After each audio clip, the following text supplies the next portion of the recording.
So, good morning, students. Welcome to VRTNPC Academy. So, after long time, நம்ம வந்து என்ன பண்ண போறோம்னா குரூப் டூ அதாவது வர 2025 ஜூலை ஆகஸ்ட் நடக்க போற குரூப் டூக்காக பேட்ச் ஸ்டார்ட் பண்ணியிருக்கோம். ஸோ இதுக்காக வந்து பார்த்தோம் அப்படின்னா புதுசா நம்மளுடைய அகாடமியில ஓனாவே வந்து ஃபர்ஸ்ட் டைம் வந்து ஒரு பேட்ச் ஸ்டார்ட் பண்ணியிருக்கோம்.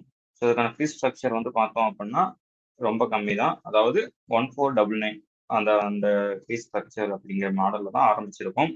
ஸோ இதுக்கான இந்த 1499ல எதெல்லாம் வந்து கவர் ஆகும் அப்படின்னா வீக்லி வந்து பிடிஎஃப் மெட்டீரியல் வந்து நம்மளே கொடுத்துருவோம். ப்ளஸ் வந்து வீக்லி டெஸ்ட் தான் இருக்க போகுது. ஸோ அந்த வீக் ஃபுல்லாக படிச்சு நீங்கள் வந்து சண்டே எக்ஸாம் எழுதுற மாதிரி இருக்கும்.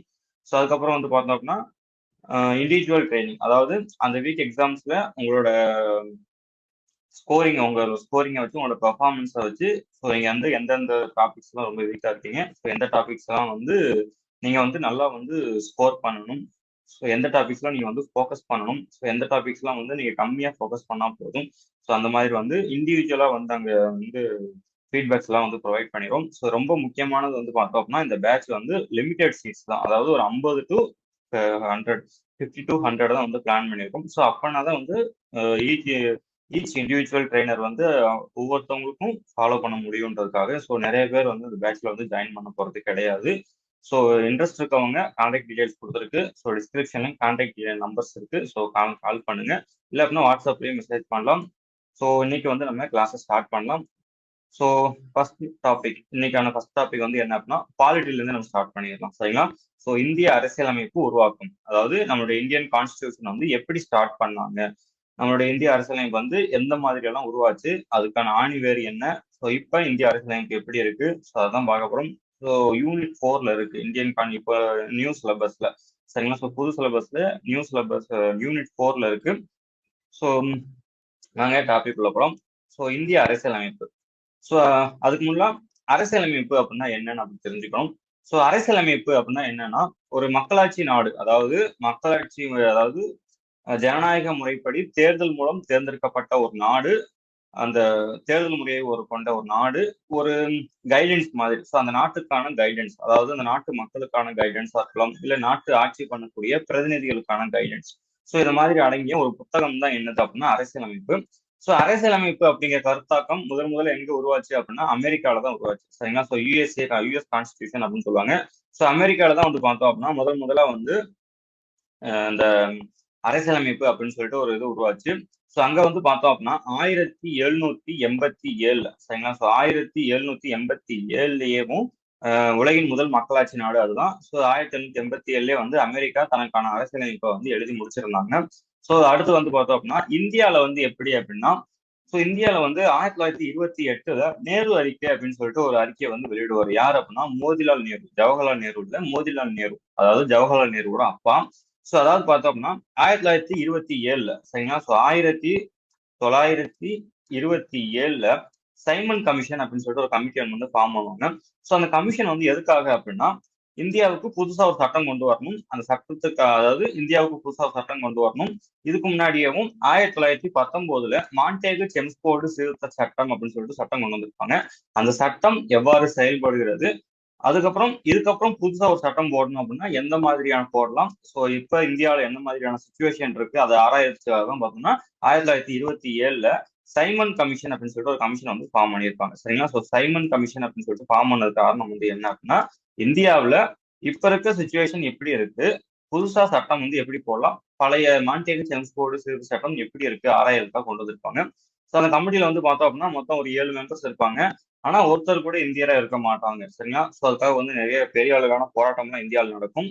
அதுக்கு பிரிட்டிஷ் தரப்புல இருந்து சொன்ன காரணம் வந்து என்ன அப்படின்னா, அதாவது ஏன் வந்து ஒரு இந்தியர் கூட சைமன் கமிஷன்ல இல்லை அப்படின்னு சொல்லி கேட்டதுக்கு பிரிட்டிஷ் தரப்புல இருந்து சொன்ன காரணம் வந்து என்ன அப்படின்னா இந்தியர்களுக்கு அரசியலமைப்பு எழுதுற அளவுக்கான அறிவு தெளிவெல்லாம் இருக்கா அப்படின்ற மாதிரி கேள்வி கேட்பாங்க. ஸோ அதுக்காக மோதிலால் நேரு 1928 ஸோ நான் ஒரு அரசியலமைப்பை எழுதி காட்டுறேன் அப்படின்னு சொல்லிட்டு ஒரு சின்ன அரசியலமைப்பு மாடல்ல தான் இந்த 1928 நேரு அறிக்கையை வந்து வெளியிடுவார், சரிங்களா? ஸோ இதுதான் வந்து ஒரு அரசியலமைப்பு அப்படிங்கிற ஒரு கருத்தாக்கம் இந்தியாவில் உருவானதுக்கான ஒரு முதல் காரணமா வந்து இந்த நேரு அறிக்கையா இருக்கு, சரிங்களா?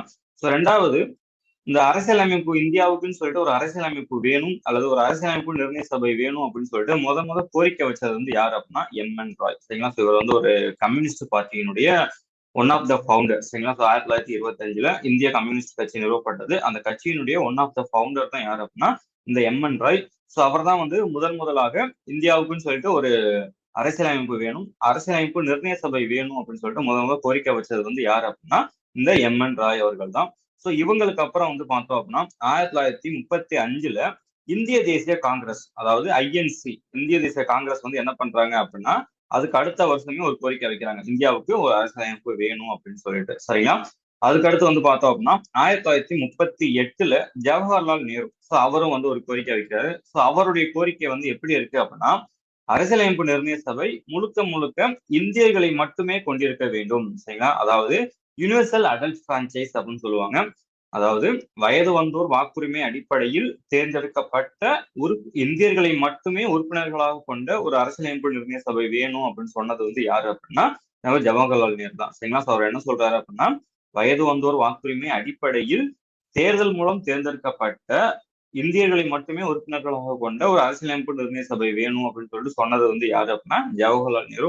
இதுக்கப்புறம் வந்து பார்த்தோம் அப்படின்னா நிறைய பேர் வந்து சொல்ல ஆரம்பிக்கிறாங்க, காந்தியடிகள் சொல்றாங்க.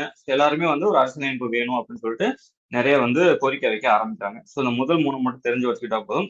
1934 எம்.என். ராய், 1935 இந்திய தேசிய காங்கிரஸ், 1938 ஜவஹர்லால் நேரு. சரிங்களா? இதெல்லாம் வந்து இந்தியா சைட்ல இருந்து நம்ம வச்ச கோரிக்கைகள். சரிங்களா? இதுக்கு ஆங்கிலேயர்கள், அதாவது பிரிட்டிஷ் வந்து எந்த மாதிரியான ரெஸ்பான்ஸ் பண்ணியிருக்காங்க அப்படின்றத நம்ம தெரிஞ்சுக்கணும் இல்லையா? அதுதான் வந்து பார்த்தோம் அப்படின்னா ஃபர்ஸ்ட் வந்து ஒரு ரெஸ்பான்ஸ் 1940. நல்லா ஞாபகம் வச்சுக்கோங்க. இந்த பீரியட்ல, அதாவது 1939 1939 டு 1945 இந்த பீரியட்ல வந்து பார்த்தோம் அப்படின்னா 2ஆம் உலக போர் நடந்துட்டு இருக்கு. சரிங்களா? வேர்ல்டு வார் 2 நடந்துட்டு இருக்கு. இதுக்காக வந்து பார்த்தோம் அப்படின்னா 1939 இந்தியர்கள் எல்லாம் வந்து பதவியெல்லாம் விலகி இருப்பாங்க. எதுக்காக அப்படின்னா இந்தியர்களை ஆலோசிக்காம 2ஆம் உலக போர்ல இந்தியாவை ஈடுபடுத்தினதுக்காக. சரிங்களா? இந்த சமயத்துல வந்து பார்த்தோம் அப்படின்னா 2ஆம் உலக போர்ல இந்தியாவோட சப்போர்ட் இருந்தாதான் நம்மளால வின் பண்ண முடியும்ன்றதுக்காக பிரிட்டிஷ் வந்து என்ன பண்றாங்க அப்படின்னா கொஞ்சம் இறங்கி வராங்க. அதனுடைய ஒரு வெளிப்பாடு தான் என்ன அப்படின்னா இந்த ஆகஸ்ட் சலுகை அப்படின்னு சொல்லிட்டு. சரிங்களா? ஆகஸ்ட் சலுகை வந்து என்ன சொல்லுது அப்படின்னா ஆகஸ்ட் சலுகையில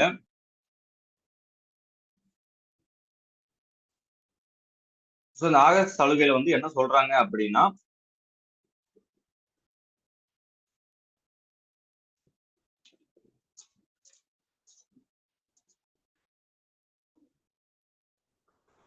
இரண்டாம் உலக போர்ல வந்து பார்த்தோம் அப்படின்னா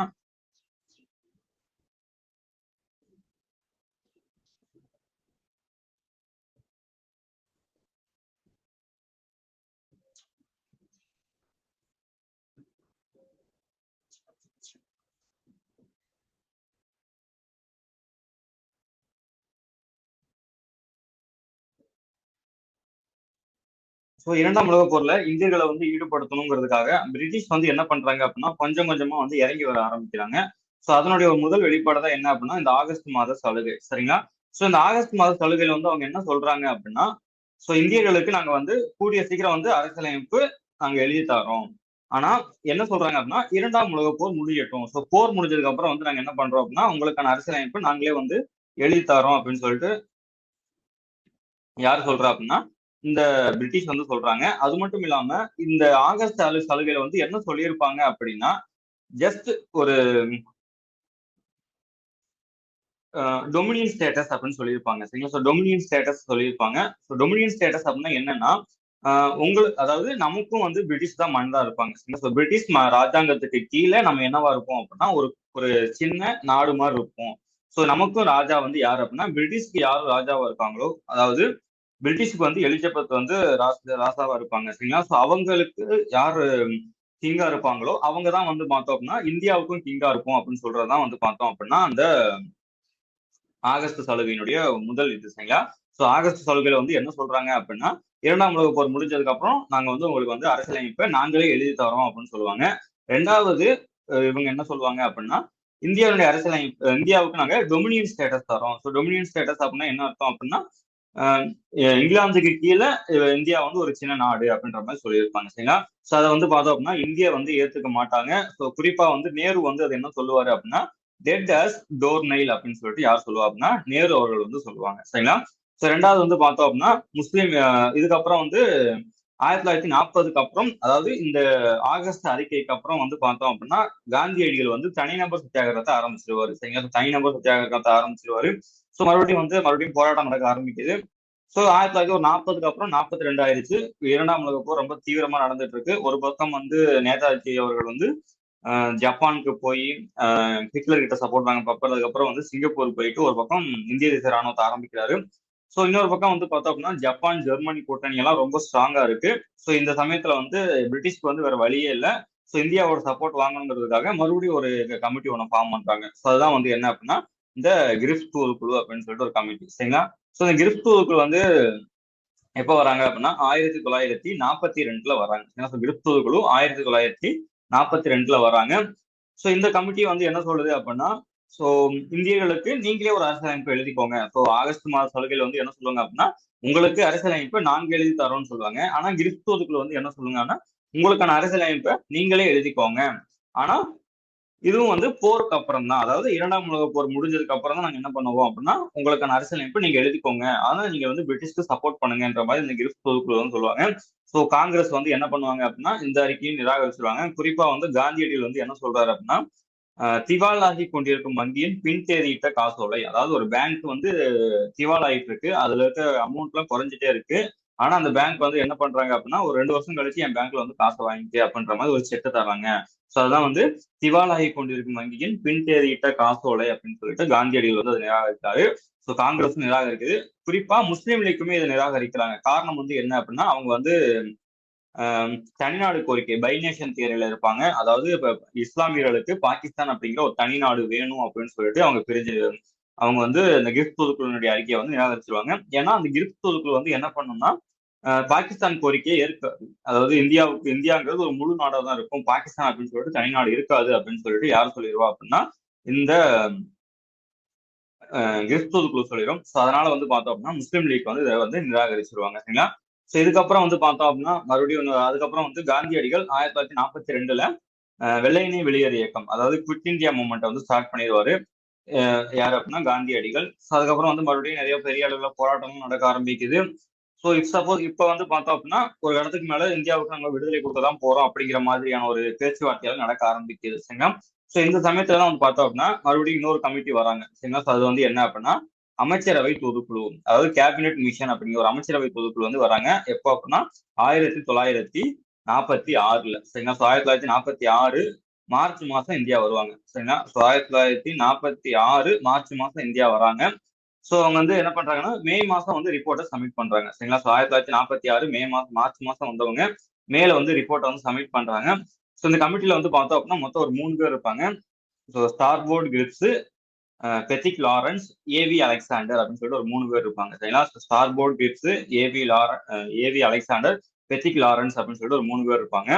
ஸோ இந்த 3 பேர் தான் வந்து என்ன பண்றாங்க அப்படின்னா இந்தியாவுக்குன்னு சொல்லிட்டு ஒரு அரசியலமைப்பை உருவாக்கிக்கலாம். அதாவது இந்தியாவுக்குன்னு சொல்லிட்டு ஒரு அரசியலமைப்பு உருவாக்கிக்கலாம். அதுக்காக நாங்க என்ன பண்ண போறோம் அப்படின்னா அரசியலமைப்பு நிர்ணய சபை அப்படின்னு சொல்லிட்டு ஒரு அமைப்பை வந்து ஏற்படுத்த போறோம் அப்படிங்கிறாங்க சரிங்களா. அதாவது அரசியலமைப்பு நிர்ணய சபை அப்படிங்கிற ஒரு அமைப்பை ஏற்படுத்த போறோம் அப்படின்னு சொல்லிட்டு இந்த அமைச்சரவை பொதுக்குழுவினுடைய அறிக்கையின் அடிப்படையில தான் நம்ம முடிவு பண்றோம் சரிங்களா. இந்தியாவுக்குன்னு சொல்லிட்டு ஒரு அரசியலமைப்பினுடைய அந்த முடிவு வந்து எந்த கமிட்டியினுடைய அடிப்படையில் அமைஞ்சது அப்படின்னா அமைச்சரவை பொதுக்குழு, அதாவது கேபினெட் மிஷன் என்று அழைக்கப்படக்கூடிய அமைச்சரவை பொதுக்குழுவினுடைய அறிக்கையின் அடிப்படையில் இந்தியாவுக்குன்னு சொல்லிட்டு ஒரு அரசியலமைப்பு நிர்ணய சபை வந்து உருவாக்க போகுது.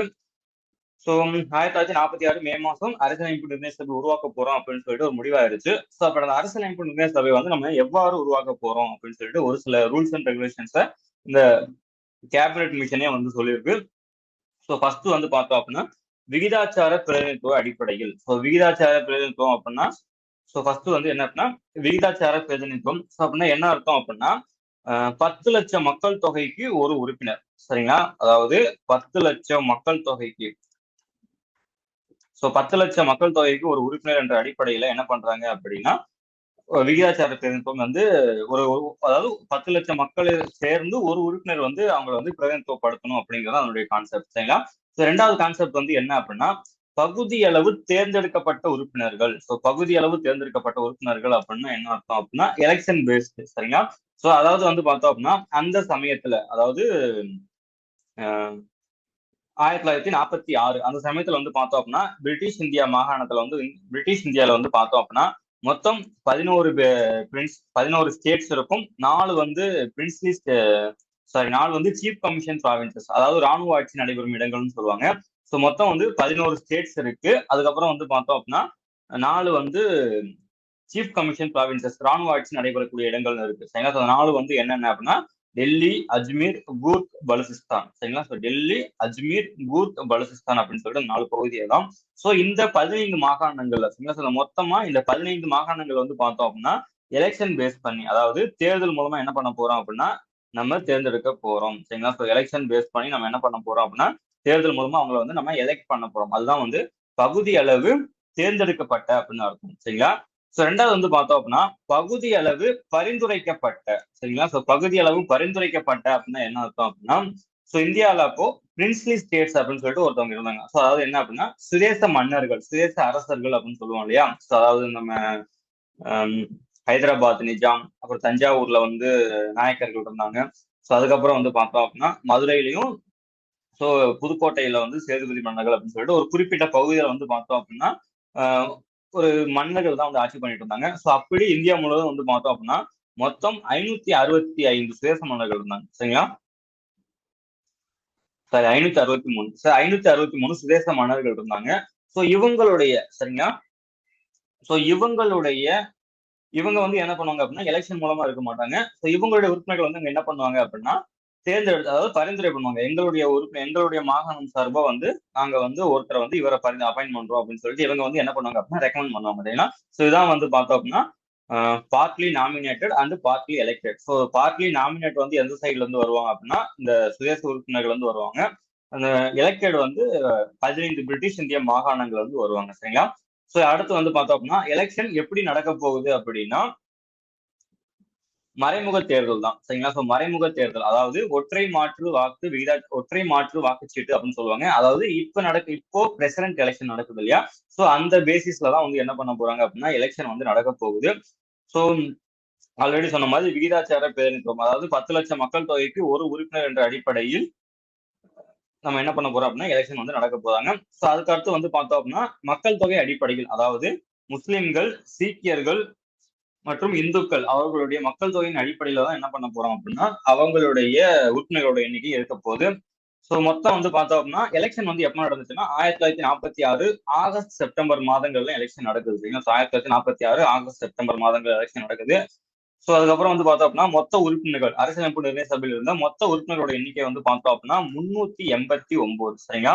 இந்த 292 அப்படிங்கிறது வந்து பார்த்தோம் அப்படின்னா அந்த 11 பிரிட்டிஷ் இந்திய மாகாணங்கள்ல இருந்து வந்தது. இந்த 4 வந்து பார்த்தோம் அப்படின்னா சீஃப் கமிஷன் ப்ராவின்சஸ், ஒரு 4 மாகாணங்களுக்குன்னு சொல்லியிருந்தோம் இல்லையா? டெல்லி, அஜ்மீர், கூர்க், பலுசிஸ்தான். ஸோ அந்த 4 மாகாணங்கள் வந்திருப்பாங்க. அடுத்து வந்து பார்த்தோம் அப்படின்னா இந்த 93 அப்படிங்கிறது வந்து பார்த்தோம் அப்படின்னா சுதேச அரசர்கள். சரிங்களா? சுதேச மன்னர்கள், இந்த 563 சுதேச மன்னர்கள் இருந்தாங்கன்னு சொல்லியிருந்தோம் இல்லையா? ஸோ அவங்களுடைய பகுதியில இருந்து வந்தவங்க தான் வந்து இந்த 93 பேர். சரிங்களா? ஸோ மொத்தம் வந்து பார்த்தோம் அப்படின்னா 389 உறுப்பினர்கள் இருக்காங்க. இந்த 389 உறுப்பினர்களையும் இந்த 296 இருக்காங்க இல்லையா? அதாவது இந்த 292 பிளஸ் வந்து 4, அதாவது தேர்தல் மூலமா தேர்ந்தெடுக்கப்பட்ட உறுப்பினர்கள்ல ஒரு 296 பேர் இருப்பாங்க. அதுல அதிகபட்சமா வந்து எந்தெந்த கட்சி வந்து அதிகமா இருந்துச்சு அப்படின்னா ஐஎன்சி, அதாவது இந்திய தேசிய காங்கிரஸ் வந்து பார்த்தோம் அப்படின்னா 208 இடங்கள்ல வந்து 208 இடங்கள் இருந்தாங்க.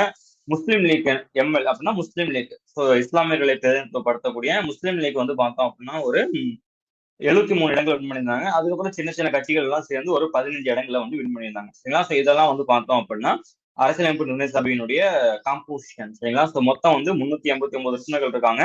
அதுல 296 பேர் எலெக்ஷன் மூலமாகவும் 93 பேர் வந்து பார்த்தோம்னா நியமனம் மூலமாகவும் தேர்ந்தெடுக்கப்படுறாங்க. சரிங்களா? ஸோ நெக்ஸ்ட் வந்து பார்த்தோம் அப்படின்னா ஸோ அரசியலமைப்பு நிர்ணய சபை ஒரு வழியா வந்து பார்த்தோம் அப்படின்னா எலெக்ஷன் முடிஞ்சு யார் யார் மீட்டிங்ல வந்து இருக்க போறோம் அப்படின்றது எல்லாமே வந்து தெரிஞ்சிருச்சு. ஸோ இப்போ ஃபர்ஸ்ட் கூட்டம், ஸோ அதாவது ஃபர்ஸ்ட் மீட்டிங், முதல் கூட்டம் வந்து நடக்குது.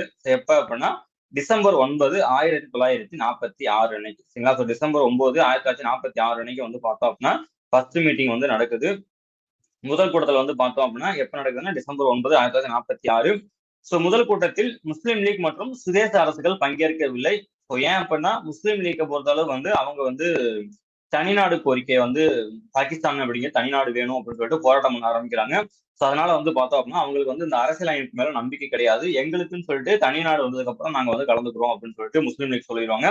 ரெண்டாவது, சுதேச அரசுகள் வந்து ஏன் கலந்துக்க மாட்டாங்க அப்படின்னா, சோ சுதேச அரசர்களை பொறுத்தளவு வந்து பார்த்தோம்னா இதுவரைக்கும் அவர்கள் வந்து ஒரு ஏகபோக உரிமை அப்படின்னு சொல்லுவாங்க. அதாவது அவங்களுடைய பகுதியில அவங்க இறையாண்மை பெற்று தன்னிச்சையா சுதந்திரமா செயல்படுவாங்க. ஆனா இந்த அரசியலமைப்பு நடைமுறை வந்துச்சு அப்படின்னா அவங்களால வந்து என்ன பண்ண முடியாதுன்னா இந்த மாதிரி சுதந்திரமா வந்து செயல்பட முடியாதுங்கிறதுக்காக சுதேச அரசர்களும் இந்த முஸ்லீம் லீக்கும் சேர்ந்து இந்த அரசியலமைப்பு நிர்ணய சபை கூட்டங்களை வந்து புறக்கணிச்சிருவாங்க. சோ 389 உறுப்பினர்கள்ல 211 உறுப்பினர்கள் தான் வந்து இந்த முதல் கூட்டத்துல வந்து கலந்துக்க ஆரம்பிப்பாங்க. சரிங்களா? சோ 211 உறுப்பினர்கள் 389ல 211 உறுப்பினர்கள் தான் வந்து முதல் கூட்டத்துல வந்து கலந்துக்கிறாங்க. சோ முதல் கூட்டத்தினுடைய பொருள் வந்து என்ன அப்படின்னா தலைவரை வந்து தேர்வு செய்தல். சரிங்களா? சோ அவையின் தற்காலிக தலைவரை வந்து யாரை தேர்ந்தெடுப்பாங்க அப்படின்னா சச்சிதானந்த சின்ஹா அப்படிங்கிறவர் தற்காலிக தலைவரா வந்து தேர்ந்தெடுக்கிறாங்க. சோ இது வந்து பார்த்தோம் அப்படின்னா எந்த நாட்டுல இருந்து எடுத்திருப்பாங்க அப்படின்னா பிரெஞ்சு நாட்டுல பிரான்ஸ்ல இருந்து எடுத்திருப்பாங்க. சரி, ஸோ பிரான்ஸ் நாட்டு நடைமுறை அப்படின்னு சொல்லுவாங்க. சோ பிரான்ஸ்ல தான் வந்து என்ன பண்ணுவாங்க அப்படின்னா இருக்கிறதுலே வந்து வயதான ஒரு நபரை வந்து தலைவராக தேர்வு செய்வாங்க. சோ அதே நடைமுறையில தான் வந்து பார்த்தோம் அப்படின்னா சச்சிதானந்த சின்ஹா தான் வந்து அரசியலமைப்பு நிர்ணய சபையிலே வந்து மிக வயதான நபரா இருந்தாரு. சோ அதனால வந்து என்ன பண்ணுவாங்க அப்படின்னா சச்சிதானந்த சின்ஹாவை தற்காலிக தலைவரா வந்து தேர்ந்தெடுப்பாங்க. சரிங்களா? சோ அதுக்கடுத்து வந்து பார்த்தோம் அப்படின்னா இரண்டாவது கூட்டம் எப்ப நடக்குது அப்படின்னா டிசம்பர் 11 1946. செகண்ட் மீட்டிங் வந்து எப்ப நடக்குது அப்படின்னா டிசம்பர் 11 1946. சோ இதுல வந்து பார்த்தோம் அப்படின்னா ஆஹ் நிரந்தர தலைவர். சோ இதுக்கு முன்னாடி வந்து பார்த்தோம் அப்படின்னா சச்சிதானந்த சின்ஹாவை வந்து தற்காலிக தலைவராக தேர்வு செய்வாங்க. இரண்டாவது கூட்டத்துல வந்து பார்த்தோம் அப்படின்னா ராஜேந்திர பிரசாத்தை வந்து நிரந்தர தலைவர். சரிங்களா? இவர் தான் வந்து முதல் தலைவர் அப்படின்னு சொல்லுவாங்க. தற்காலிக தலைவர் அப்படின்னு சொல்லிட்டு ஸ்பெசிஃபைடா கேட்டாதான் நம்ம வந்து சச்சிதானந்த சின்ஹாவை வந்து மென்ஷன் பண்ணணும். அது இல்லாம மொட்டையா அரசியலமைப்பு நிர்ணய சபையினுடைய தலைமை தாங்கினது யாரு, அரசியலமைப்பு நிர்ணய சபையின் தலைவர் யாரு, அரசியலமைப்பு நிர்ணய சபையினுடைய நிரந்தர தலைவர் யாரு அப்படின்னு கேட்டா அப்படின்னா ராஜேந்திர பிரசாத் தான் வந்து அமைச்சரா வருவாங்க. சரிங்களா? அதுக்கப்புறம் வந்து பார்த்தோம் அப்படின்னா ஹச்சி முகர்ஜி மற்றும் பி.டி. கிருஷ்ணமாச்சாரி. ஸோ இவங்க ரெண்டு பேரும் வந்து பார்த்தோம் அப்படின்னா துணை தலைவரா இருக்காங்க. சரிங்களா? ராஜேந்திர பிரசாத் வந்து நிரந்தர தலைவரா இருக்காங்க. ஸோ ஹச்சி முகர்ஜி மற்றும் வி.டி. கிருஷ்ணமாச்சாரி இவங்க ரெண்டு பேரும் வந்து பார்த்தோம் அப்படின்னா துணை தலைவர்களா இருக்காங்க. சரிங்களா? அதுக்கப்புறம் சட்ட ஆலோசகராக பி.என். ராவ் அப்படிங்கிறவர் நியமிக்கப்படுகிறார். சரிங்களா? இதெல்லாம் வந்து பார்த்தோம் அப்படின்னா எப்ப நடக்குது அப்படின்னா இரண்டாவது கூட்டம், அதாவது டிசம்பர் 11 1946 அன்று நடைபெற்ற இரண்டாவது கூட்டத்துல இதெல்லாம் நடக்குது. சரிங்களா? இதுக்கப்புறம் வந்து பார்த்தோம் அப்படின்னா மூன்றாவது கூட்டம் மறுபடியும் எப்ப நடக்குது அப்படின்னா டிசம்பர் 13 1946. சரிங்களா? டிசம்பர் 13 1946. ஸோ இந்த மீட்டிங்ல வந்து ரொம்ப முக்கியமானது வந்து என்ன அப்படின்னா ரெசல்யூஷன், அதாவது அப்ஜெக்டிவ் ரெசல்யூஷன் அப்படின்னு சொல்லுவாங்க. முகவுரைக்கான குறிக்கோள் தீர்மானம். ஸோ நம்ம இந்திய அரசியலமைப்புல இப்ப இருக்கு இல்லையா முகவுரை அப்படின்னு சொல்லிட்டு ஒரு கான்செப்ட். ஸோ அந்த முகவுரைக்கான குறிக்கோள் தீர்மானத்தை வந்து யாரு கொண்டு வந்திருப்பா அப்படின்னா ஜவஹர்லால் நேரு கொண்டு வந்திருப்பாங்க. எப்போ அப்படின்னா டிசம்பர் 13 1946. ஸோ அதாவது இவர் ஜவஹர்லால் நேரு வந்து என்ன சொல்லுவாரு அப்படின்னா அமெரிக்க அரசியலமைப்புல இருக்க மாதிரியான ஒரு முகவுரை இந்திய அரசியலமைப்புலையும் வேணும் அப்படின்னு சொல்லிட்டு யாரும் சொல்லியிருப்பா அப்படின்னா நம்ம ஜவஹர்லால் நேரு சொல்லியிருப்பாரு. சரிங்களா? அதாவது அமெரிக்க மாதிரியை வச்சு நம்மளோட என்ன பண்ணிருக்கோம் அப்படின்னா நம்ம இந்திய அரசியலமைப்பை நம்ம இந்திய முகவுரையை நம்ம வந்து அடாப்ட் பண்ணியிருக்கோம். சரிங்களா? ஸோ இது வந்து அறிமுகப்படுத்தினது எப்போ அப்படின்னா டிசம்பர் 13 1946. ஸோ இந்த முகப்புரைக்கான குறிக்கோள் தீர்மானத்தை அரசியலமைப்பு நிர்ணய சபை வந்து என்னைக்கு ஏத்துக்குச்சு அப்படின்னா ஜனவரி 22 1947. சரிங்களா? ஜனவரி 22 1947 அன்று முகவுரைக்கான குறிக்கோள் தீர்மானம் அரசியலமைப்பு நிர்ணய சபையால் ஏற்றுக்கொள்ளப்பட்டது. சரிங்களா? ஏற்றுக்கொள்ளப்பட்டது. ஆக்சுவலா ஒன்று நோட் பண்ணிக்கோங்க. இந்த முதல் கூட்டம் நடக்கும் இல்லையா, அதாவது டிசம்பர் 9 1946 முதல் கூட்டம் நடக்கும் இல்லையா.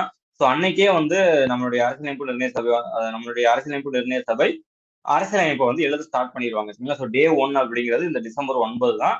ஸோ டே 1 அப்படிங்கிறது டிசம்பர் 9 ஸ்டார்ட் பண்ணி இதுக்கப்புறம் வந்து என்ன பண்றாங்க அப்படின்னா அரசியலமைப்பை எழுத வந்து ஸ்டார்ட் எழுதிட்டே இருக்காங்க. சரிங்களா?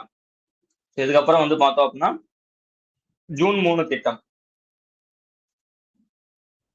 ஸோ 1947 அப்புறம் வந்து பார்த்தோம் அப்படின்னா இதுக்கப்புறம் வந்து ரொம்ப முக்கியமான ஒரு இது ஒன்று நடக்குது. ஸோ அது வந்து என்ன அப்படின்னா ஜூன் 3 பிளான் அப்படின்னு சொல்லுவாங்க. ஜூன் 3 பிளான் அல்லது ஜூன் 3 திட்டம் அப்படின்னு சொல்லுவாங்க.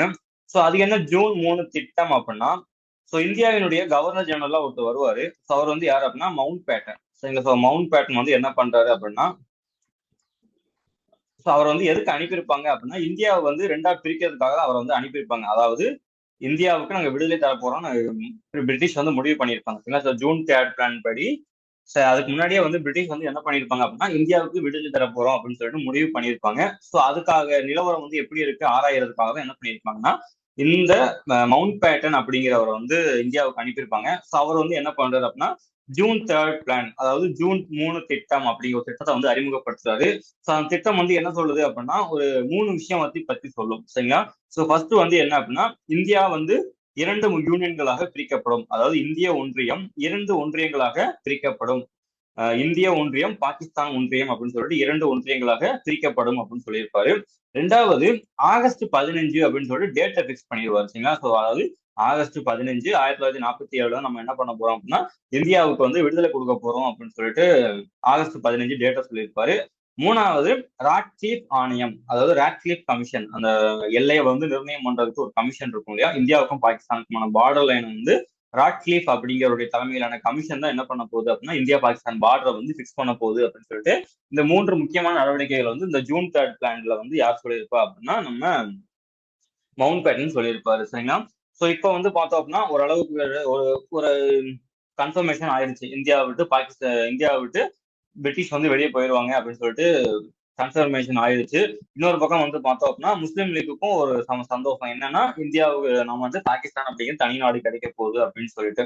ஸோ இதுக்கப்புறம் வந்து என்ன பண்ண ஆரம்பிக்கிறாங்க, அதாவது இந்த ஜூன் 3 பிளானுக்கு அப்புறம் வந்து பார்த்தோம் அப்படின்னா சுதேச அரசுகளும் வர ஆரம்பிக்கிறாங்க. அதாவது அவங்களுக்கு வந்து வேற வழி இல்லை. சரிங்களா? அதாவது வந்து பார்த்தோம் அப்படின்னா அவங்களுக்கு கண்டிப்பா வந்து இந்தியா கூட ஜாயின் பண்றது மட்டும்தான் அவங்களுடைய ஒரே ஆப்ஷனா இருக்கு. ஸோ அதனால வந்து பார்த்தோம் அப்படின்னா அவங்களுக்கும் நிறைய அந்த மன்னர் மானியம் தரும் அப்படி இப்படின்னு சொல்லிட்டு நிறைய அவங்களுக்குன்னு சொல்லி அவங்களையும் இந்திய ஒன்றியத்துல வந்து இணைக்கிற வேலையெல்லாம் பார்க்க ஆரம்பிக்கிறாங்க. ஸோ இந்த தனிநாடு பாகிஸ்தான் அப்படிங்கிற தனிநாடு உருவானதுனால முஸ்லீம் லீக்கும் வந்து என்ன பண்றாங்க அப்படின்னா இந்திய அரசியலமைப்பினுடைய அந்த நிதி சபை கூட்டங்கள்ல வந்து கலந்துக்க ஆரம்பிக்கிறாங்க. சரிங்களா? ஸோ மொத்தம் வந்து பார்த்தோம் அப்படின்னா 2 இயர்ஸ். சரிங்களா? ஸோ அதாவது 2 ஆண்டுகள்ல மொத்தம் வந்து ஆல்மோஸ்ட் 3 இயர்ஸ். சரிங்களா? ஸோ ஆல்மோஸ்ட் 3 இயர்ஸ்னு வச்சுக்கலாம். அதாவது 2 ஆண்டுகள் 11 மாதங்கள் 18 நாட்களில் மொத்தம் வந்து 11 அமர்வுகள் நடக்கும். சரிங்களா? அதாவது 11 தடவை வந்து அந்த கூட்டம் கூடி இருக்கும். சரிங்களா? 2 இயர்ஸ் 11 months 18 daysல மொத்தம் வந்து 11 அமர்வுகளா வந்து அந்த கூட்டம் நடத்தியிருக்கும். ஸோ அதுக்கப்புறம் வந்து கடைசி கூட்டம் வந்து எப்ப நடந்துச்சு அப்படின்னா ஜனவரி 24 1950. சரிங்களா? ஜனவரி 24 1950 கடைசி கூட்டத்தில் வந்து கலந்து கொண்ட நபர்கள் வந்து எண்ணிக்கை வந்து பார்த்தோம் அப்படின்னா 284. சரிங்களா? ஸோ முதல் கூட்டத்தில் வந்து கலந்துட்ட நபர்களோட எண்ணிக்கை எவ்வளோன்னு பார்த்தோம் அப்படின்னா 211 அப்படின்னு பார்த்தோம். ஸோ கடைசி கூட்டத்தில் வந்து எத்தனை பேர் கலந்துக்கிறாங்க அப்படின்னா 284 பேர் வந்து கலந்துக்கிறாங்க. முதல் கூட்டத்துல 211, கடைசி கூட்டத்துல 284. நெக்ஸ்ட் வந்து பார்த்தோம் அப்படின்னா அரசியலமைப்பில் கையெழுத்திட்ட நபர்களும் கேட்பாங்க. சரிங்களா? ஸோ அரசியலமைப்புல எத்தனை பேர் வந்து கையெழுத்து போட்டிருக்காங்க அப்படின்னு கேட்பாங்க. ஸோ கடைசி கூட்டத்துல கலந்துகிட்ட எல்லாருமே வந்து என்ன பண்ணிருப்பாங்க அப்படின்னா அரசியலமைப்புல கையெழுத்து போட்டிருப்பாங்க. சரிங்களா? ஸோ அரசியலமைப்பில் கையெழுத்து நபர்கள் எண்ணிக்கை 284. சரிங்களா? ஸோ அதுக்கப்புறம் வந்து பார்த்தோம் அப்படின்னா இந்த அரசியலமைப்பு நிர்ணய சபையினுடைய முக்கியமான செயல்பாடுகள் 1-2 பார்த்துடலாம். ஸோ காமன்வெல்த்தில் இந்தியா உறுப்பினராக அங்கீகரிக்கப்பட்டது வந்து பார்த்தோம் அப்படின்னா 1949. சரிங்களா? ஸோ 1949 வந்து பார்த்தோம் அப்படின்னா இந்தியா காமன்வெல்த்தில் ஒரு உறுப்பினராக வந்து அங்கீகரிக்கப்படுது. அதுக்கடுத்து வந்து பார்த்தோம் அப்படின்னா தேசிய கொடியை வந்து எப்ப ஏற்றுக்கொள்ளப்பட்டது, இதெல்லாம் வந்து அரசியலமைப்பு நிர்ணய சபையினுடைய செயல்பாடுகள். சரிங்களா? ஸோ தேசிய கொடி அரசியலமைப்பு நிர்ணய சபையால் எப்போது ஏற்றுக்கொள்ளப்பட்டது அப்படின்னா ஜூலை 22 1947. ஜூலை 22 1947 தேசிய கொடியை அரசியலமைப்பு நிர்ணய சபையால் ஏற்றுக்கொள்ளப்பட்டது. அதுக்கு அடுத்ததாக தேசிய கீதம் மற்றும் தேசிய பாடல் அரசியலமைப்பு நிர்ணய சபையால் வந்து எப்போ ஏற்றுக்கொள்ளப்பட்டது அப்படின்னா ஜனவரி 24 1950. அதே டேட்ல தான் இந்தியாவின் முதல் குடியரசுத் தலைவராக ராஜேந்திர பிரசாத் நியமனம் செய்யப்பட்டதும் ஜனவரி 24 1950 தான். சரிங்களா? ஸோ இந்தியாவின் முதல் குடியரசுத் தலைவராக ராஜேந்திர பிரசாத் நியமனம் செய்யப்பட்டது ஜனவரி 24 1950 தான் வந்து நியமனம் செய்யப்படுகிறார். சரிங்களா? ஸோ நெக்ஸ்ட் வந்து பார்த்தோம் அப்படின்னா பார்த்தாச்சு. மே 1919 இந்தியா பிரிட்டிஷ் காமன்வெல்த்தினுடைய ஒரு உறுப்பினராக ஆனது.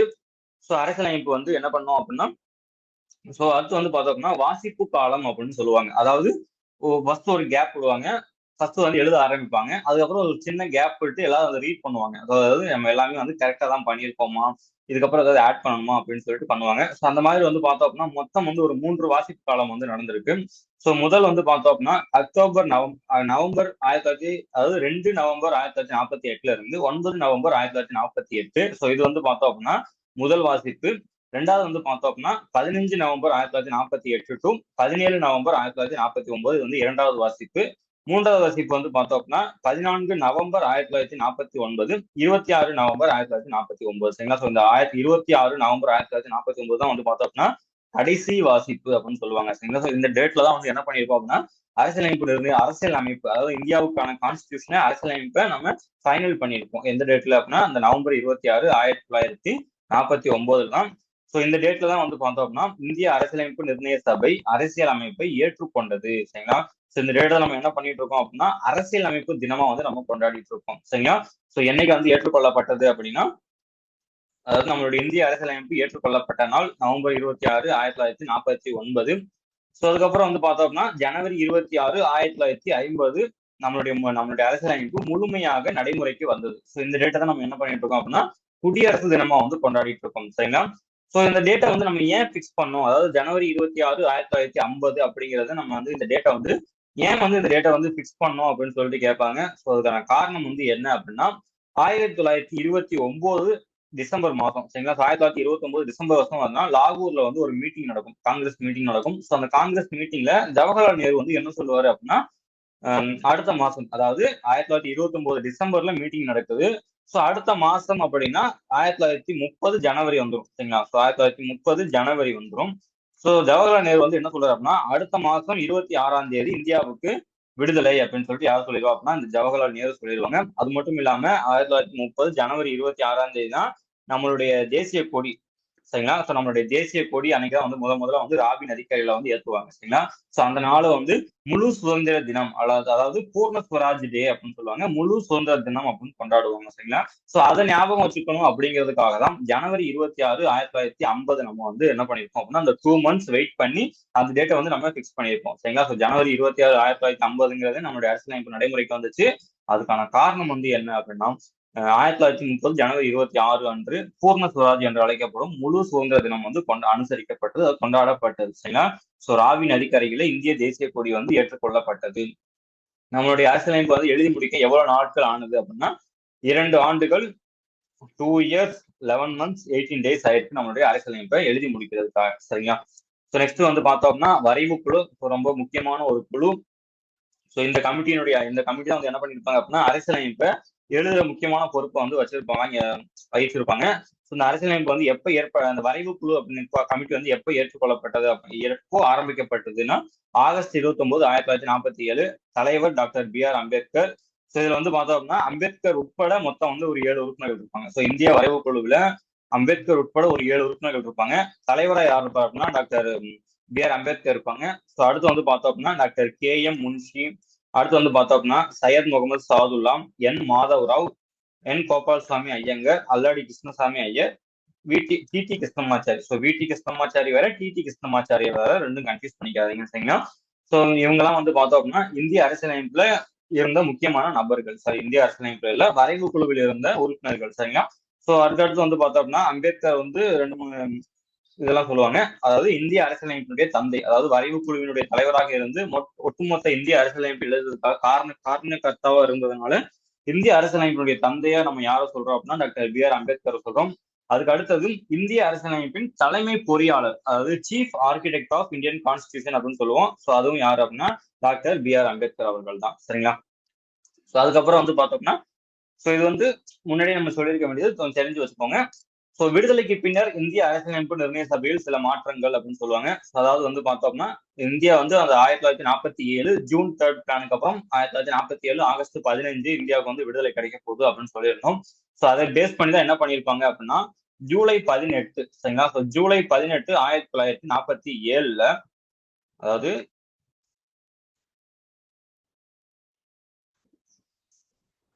ஜூலை 18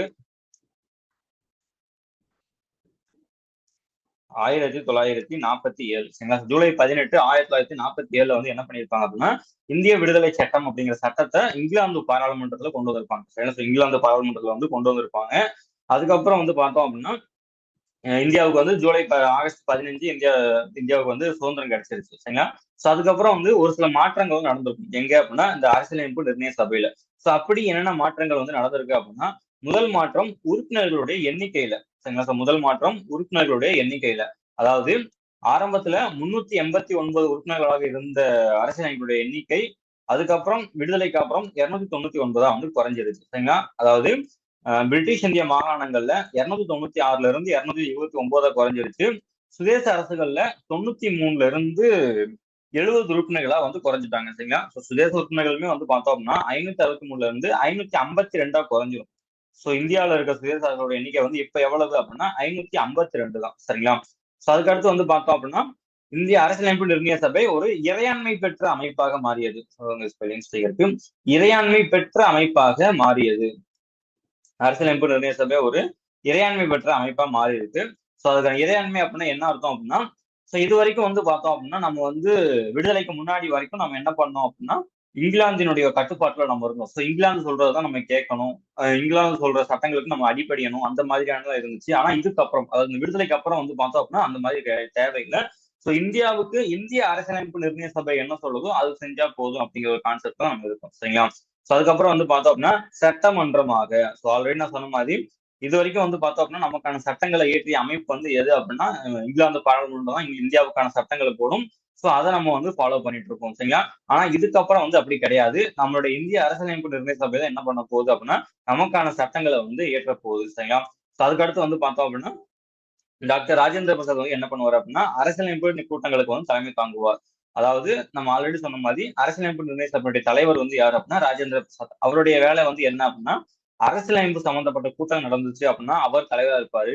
இதே மாதிரி ஒரு சட்டம் ஏதாவது கொண்டு வரணும் அப்படின்னா அந்த கூட்டங்களுக்கு தலைமை தாங்கிறது வந்து யார் அப்படின்னா ஜி.வி. மௌலாங்கர் அப்படின்னு சொல்லுவாங்க. அதாவது கணேஷ் வாசுதேவ் மௌலாங்கர் அப்படின்னு சொல்லுவாங்க. அவர் தான் வந்து பார்த்தோம் அப்படின்னா இந்த சட்டமன்ற கூட்டங்களுக்கு வந்து தலைமை தாங்குறாரு சரிங்களா. இதெல்லாம் வந்து பார்த்தோம்னா அவர் தான் வந்து முதல் சபாநாயகர். யார் அப்படின்னா ஜி.வி. மௌலாங்கர் இந்தியாவினுடைய முதல் சபாநாயகர் அப்படின்னு சொல்லுவாங்க. இதெல்லாம் வந்து பார்த்தோம்னா விடுதலைக்கு பின்னர் வந்து இந்திய அரசியலமைப்பில் வந்து நடைபெற்ற மாற்றங்கள். ஒரு வழியா வந்து நம்மளுடைய இந்திய அரசியலமைப்பு எழுதி முடிக்கப்பட்டது எப்போ அப்படின்னா ஜனவரி 26, 1950 நடைமுறைக்கு வந்துச்சு. ஏற்றுக்கொள்ளப்பட்டது நவம்பர் 26, 1949 நடைமுறைக்கு ஏற்றுக்கொள்ளப்பட்டது. அப்படிப்பட்ட நம்மளுடைய அரசியலமைப்பு வந்து ஆரம்பத்துல வந்து எத்தனை பகுதிகள் இருந்துச்சு அப்படிங்கிறதெல்லாம் நம்ம பார்க்கலாம்.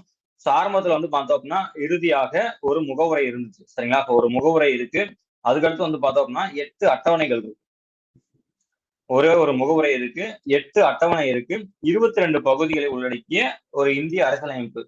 மொத்தம் வந்து பார்த்தோம்னா ஒரு முகவுரை, 8 அட்டவணை, 22 பகுதிகள் மற்றும் 365 விதிகள் இருக்கும் சரிங்களா. ஒரு 365 விதிகள் இருக்கும். இது எல்லாம் அடங்கிய ஒரு இந்திய அரசியலமைப்பு வந்து என்னைக்கு நடைமுறைக்கு வந்துச்சு அப்படின்னா ஜனவரி 26, 1950 தான் வந்து நடைமுறைக்கு வந்துச்சு.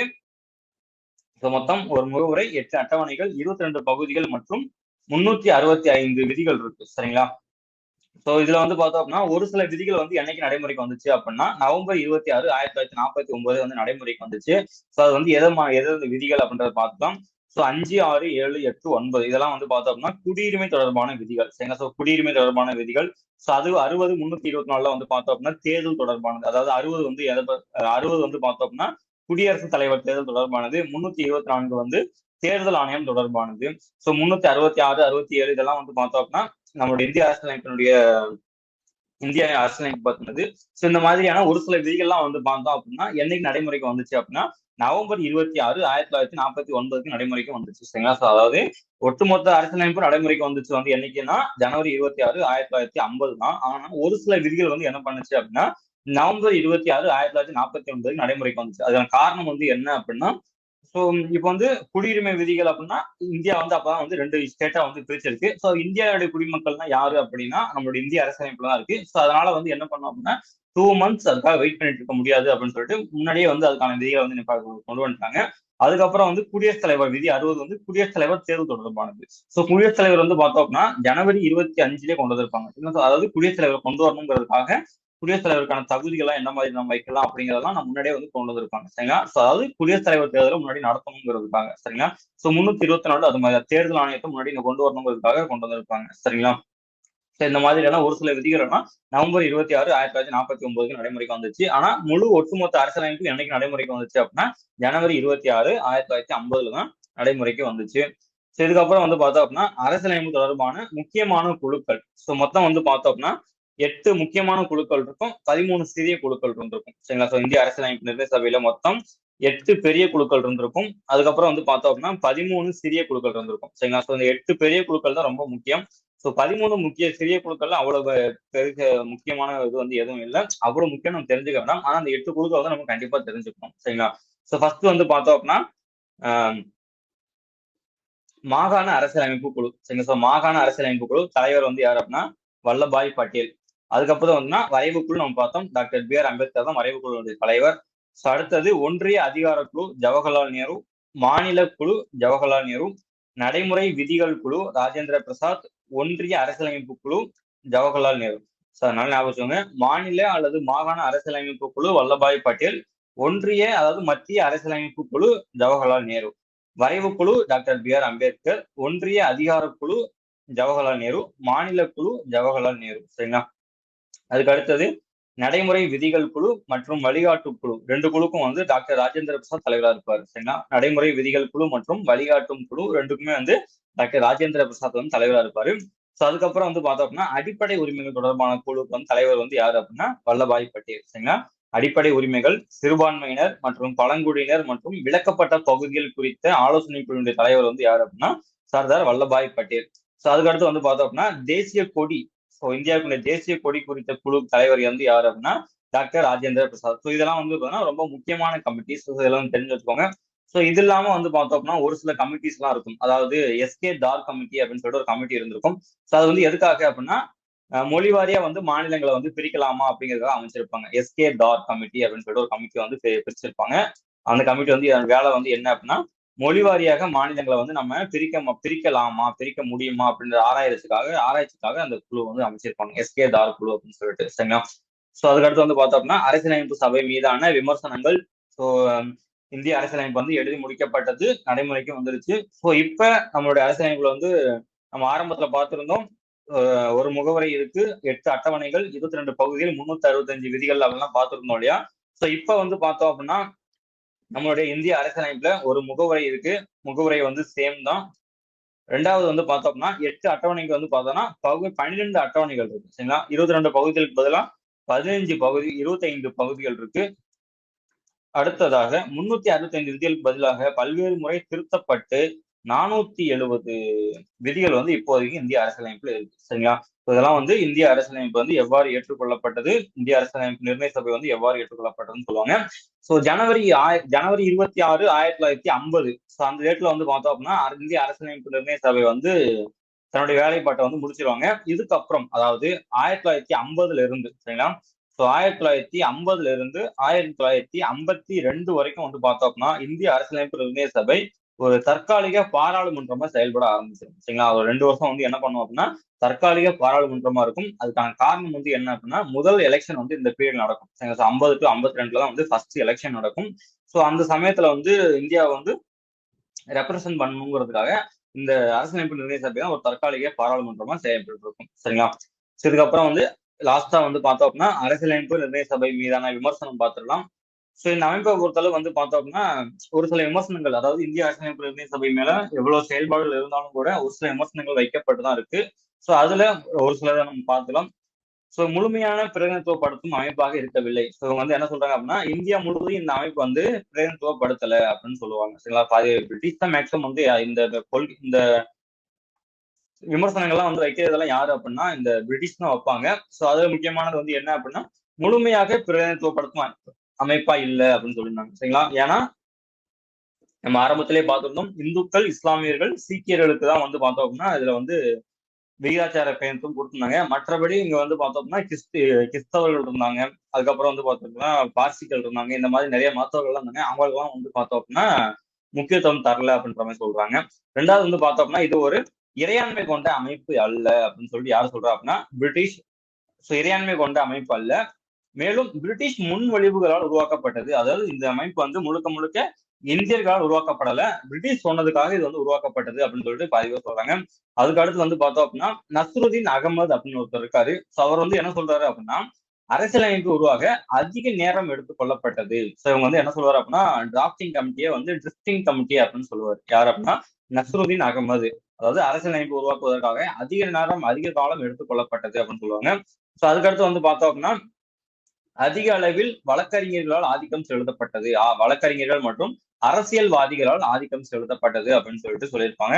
ஸோ அதுக்கடுத்து வந்து பார்த்தோம் அப்படின்னா காங்கிரஸ் கட்சியால் ஆதிக்கம் செலுத்தப்பட்டதுன்னு யார் சொல்றா அப்படின்னா கிரான்வில் ஆஸ்டின். ஸோ இவர் வந்து பார்த்தோம்னா ஒரு ஆங்கிலேயர். ஸோ அவர் வந்து என்ன சொல்றாருன்னா காங்கிரஸ் கட்சியால் ஆதிக்கம் செலுத்தப்பட்டது, அரசியலமைப்பு நிர்ணய சபை காங்கிரஸ் கட்சியால் ஆதிக்கம் செலுத்தப்பட்டதுன்னு சொல்றது வந்து யார் அப்படின்னா கிரான்வில் ஆஸ்டின். ஸோ அதுக்கடுத்து வந்து பார்த்தோம்னா இந்துக்களால் ஆதிக்கம் செலுத்தப்பட்டது, அரசியலமைப்பு நிர்ணய சபை இந்துக்களால் ஆதிக்கம் செலுத்தப்பட்டதுன்னு சொல்றது வந்து யார் அப்படின்னா வின்ஸ்டன் சர்ச்சில். ஸோ இந்த அமைப்பு வந்து பார்த்தோம் அரசியலமைப்பு நிர்ணய சபை மற்ற நாடுகளின் அரசியலமைப்புகளை பெரிதும் சார்ந்திருந்தது. ஸோ இந்த ஒரு பாயிண்ட் வந்து நம்ம சொல்லல. அதாவது வந்து பார்த்தோம்னா மொத்தம் 60 நாடுகளுடைய சட்டம் வந்து 60 நாடுகளுடைய சட்டங்களுடைய தாக்கம் வந்து நம்மளுடைய அரசியலமைப்புல இருக்கு. ஸோ அதனால வந்து என்ன சொல்றாங்க அப்படின்னா நம்மளுடைய அரசியலமைப்பு சபை மற்ற நாடுகளுடைய அரசியலமைப்பை வந்து பெரிதும் சார்ந்து இருந்தது அப்படின்னு சொல்லுவாங்க சரிங்களா. ஸோ மொத்தம் அதுக்கான காரணம் வந்து என்ன அப்படின்னா 60 நாடுகளுடைய சட்டம் வந்து பரிசீலிக்கப்பட்டது. மொத்தம் 64 லட்சம் ரூபாய் வந்து இதுக்காக வந்து பார்த்தோம் அப்படின்னா இந்திய அரசியலமைப்பு நிர்ணய சபை வந்து செலவு பண்ணி இருந்திருப்பாங்க சரிங்களா. ஸோ இதுதான் வந்து பார்த்தோம் அப்படின்னா நம்மளுடைய இந்திய அரசியலமைப்பு எழுதி முடிக்கப்பட்ட வரலாறு சரிங்களா. ஸோ ஸ்டார்டிங்ல இருந்து ஒரு கிளான்ஸ் வந்து லைட்டா ஸ்பீடா வந்து ஒரு ரிவிஷன் மாதிரி பார்த்துக்கலாம். ஸோ ஆரம்பத்தில் வந்து பார்த்தோம் அப்படின்னா அரசியலமைப்பு நிர்ணய சபை ஃபர்ஸ்ட் வந்து சொல்றது வந்து யார் அப்படின்னா எம்என் ராய் தான் வந்து 1934 சொல்லியிருப்பாங்க. அதுக்கு அடுத்ததாக 1935 இந்திய தேசிய காங்கிரஸ், 1938 ஜவஹர்லால் நேரு. அவர் வந்து என்ன சொல்லியிருப்பாரு அப்படின்னா வயது வந்தோர் வாக்குரிமை அடிப்படையில் தேர்ந்தெடுக்கப்பட்ட உறுப்பினர்களை கொண்ட அரசியலமைப்பு நிர்ணய சபை வேணும்னு சொல்லியிருப்பாங்க. ரெண்டாவது இதுக்கு பிரிட்டிஷ் சைட்ல இருந்து வந்த ஒரு ஆன்சர் வந்து எதுதான் ஆகஸ்ட் மாத சொல்லுகை 1940 அப்போதைய இந்திய வைஸ்ராயான லின்லித்கோ வந்து என்ன சொல்றாருன்னா 2ஆம் உலக போருக்கு பின்னாடி நாங்க டொமினியன் ஸ்டேட்டஸ் தரோம், அது மட்டும் இல்லாம உங்களுக்கான அரசியலமைப்பை பிரிட்டிஷ் எழுதி தரும் அப்படின்னு சொல்லிட்டு சொல்லியிருப்பாரு. அது வந்து காந்தியடிகளும் நேருவும் காங்கிரஸும் வந்து நிராகரிச்சிருவாங்க. நேரு வந்து குறிப்பா வந்து என்ன சொல்றாரு அப்படின்னா டெட்டஸ் டோர் நெயில் அப்படின்னு சொல்லிடுவாரு சரிங்களா. ஸோ அதுக்கடுத்து வந்து பார்த்தோம்னா கிரிப்ஸ் தூதுக்குழு வரும். ஸோ அதுவுமே வந்து எது சொல்ல அப்படின்னா 2ஆம் உலக போர் முடிஞ்சதுக்கு அப்புறம் உங்களுக்கு வந்து அரசியலமைப்பு நிர்ணய சபை வந்து அமைச்சு தருவோம், நீங்களே எழுதிக்கோங்க அப்படின்னு சொல்லுவாங்க. ஆனா இவங்களுமே வந்து என்ன சொல்றாங்க அப்படின்னா 2ஆம் உலக போர்னு சொன்னதுனால காந்தியடிகள் வந்து என்ன சொல்லுவாரு அப்படின்னா பின்தேதியிட்ட காசோலை அப்படின்னு சொல்லுவாங்க. அதுக்கப்புறம் வந்து அமைச்சரவை தூதுக்குழு வரும். கேபினெட் மிஷன் என்று சொல்லப்படக்கூடிய அமைச்சரவை தூதுக்குழுடைய பரிந்துரையின் அடிப்படையில் அரசியலமைப்பு நிர்ணய சபை வந்து அமைக்கப்பட்டது. ஸோ அதுல வந்து பார்த்தோம்னா ஒரு சில டேர்ம்ஸ் அண்ட் கண்டிஷன்ஸை வச்சு அரசியலமைப்பு நிர்ணய சபை வந்து ஃபார்ம் பண்ணியிருப்பாங்க. மொத்தம் 389 உறுப்பினர்கள் இருந்திருப்பாங்க. அதுல 296 உறுப்பினர்கள் வந்து தேர்தல் மூலமாகவும் 93 உறுப்பினர்கள் வந்து நியமனம் மூலமாகவும் தேர்ந்தெடுக்கப்பட்டிருப்பாங்க. ஸோ அதுக்கப்புறம் வந்து பார்த்தீங்கன்னா முதல் கூட்டம் டிசம்பர் 9 1946 அன்னைக்கு நடக்குது. முதல் கூட்டத்தில் கலந்து கொண்ட நபர்களுடைய எண்ணிக்கை 211. தலைவராக வந்து சச்சிதானந்த சின்ஹா தேர்ந்தெடுக்கப்பட்டிருப்பாரு. ஸோ இது வந்து எந்த நாட்டோட நடைமுறை அப்படின்னா பிரான்ஸ் நாட்டினுடைய நடைமுறை சரிங்களா. நெக்ஸ்ட் வந்து பார்த்தோம் அப்படின்னா 2வது கூட்டம் டிசம்பர் 11 1946. அப்போ வந்து தலைவரை யார் தேர்ந்தெடுப்பாங்க அப்படின்னா ராஜேந்திர பிரசாத் அவர்கள் தலைவராக தேர்ந்தெடுப்பாங்க. ஸோ அப்போ வந்து பார்த்தோம் அப்படின்னா ஹச்சிசி முகர்ஜி, வி.டி. கிருஷ்ணமாச்சாரி இவங்க வந்து துணைத் தலைவர்களாகவும் சட்ட ஆலோசகராக வந்து பி.என். ராவ் வந்து நியமிக்கப்படுவாங்க சரிங்களா. ஸோ 3வது கூட்டம் டிசம்பர் 13 1946 நடக்குது. ஸோ இதெல்லாம் வந்து பார்த்தோம்னா ஜவஹர்லால் நேரு வந்து என்ன சொல்லியிருப்பாங்க அப்படின்னா முகவுரைக்கான குறிக்கோள் தீர்மானத்தை கொண்டு வந்திருப்பாங்க. ஸோ இது அரசியலமைப்பு நிர்ணய சபையால் எப்போது ஏற்றுக்கொள்ளப்பட்டதுன்னா ஜனவரி 22 1947.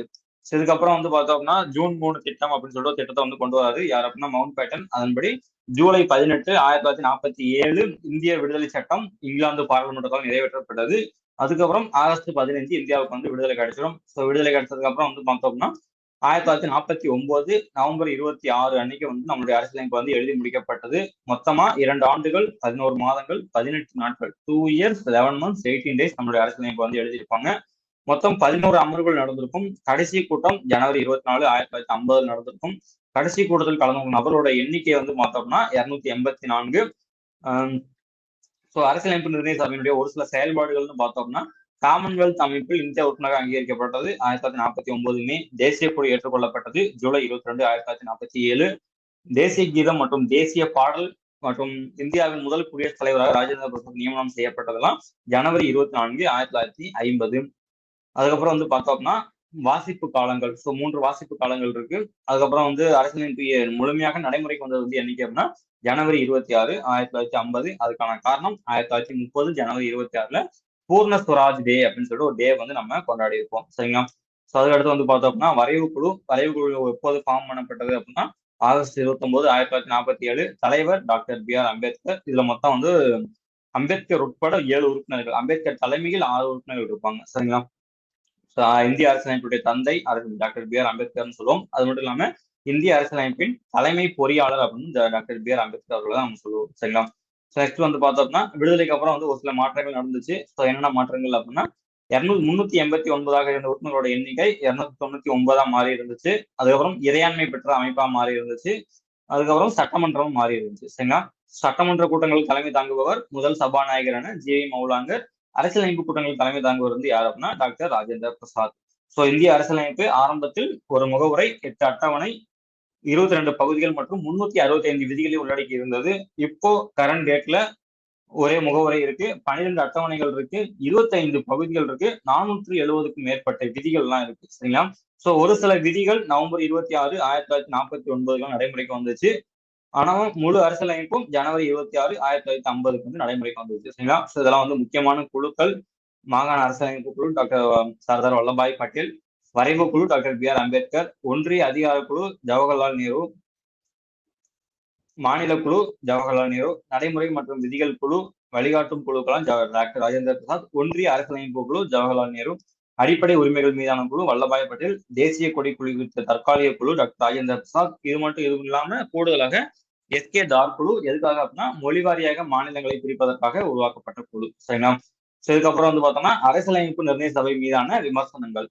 ஸோ இது வந்து ஒரு முழுமையாக பேரத்துவப்படுத்தும் அமைப்பு இல்லை. ஸோ இந்துக்கள் வந்து அதிகமா இருந்தாங்க, காங்கிரஸ் கட்சிக்காரங்க அதிகமா இருந்தாங்க. டிராப்டிங் கமிட்டியில ட்ரிப்டிங் கமிட்டி அப்படின்னு சொல்லிட்டு நஸ்ருதீன் அகமது அப்படின்னு சொல்லியிருந்தாங்க. ஸோ இதெல்லாம் வந்து பார்த்தோம் அப்படின்னா இந்திய அரசியலமைப்பு நிர்ணய சபை மீதான விமர்சனங்கள். சரிங்களா?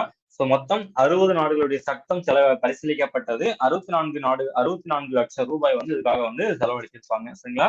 ஸோ இதான் வந்து பார்த்தோம் அப்படின்னா நம்மளுடைய இந்திய அரசியலமைப்பு உருவாக்கப்பட்ட வரலாறு அப்படிங்கிறது. ஸோ இந்த கிளாஸ் உங்களுக்கு கண்டிப்பா யூஸ்ஃபுல்லா இருந்திருக்கும் நம்புறேன் ஸ்டூடெண்ட்ஸ். ஸோ மறக்காம நம்ம விஆர் டிஎன்பிஎஸ்சி அகாடமி வந்து சப்ஸ்கிரைப் பண்ணிக்கோங்க.